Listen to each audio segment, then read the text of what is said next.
Sarap! Good morning! Almusal na po tayo mga friend. Siyempre, bumili tayo kahapon ng kamuting kahoy.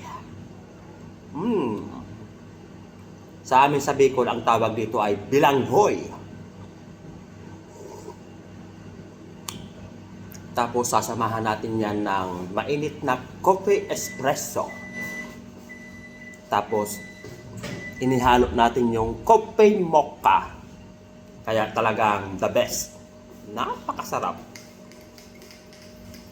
Tapos yung kamuting kahoy, yung masapog na masapog. Sarap.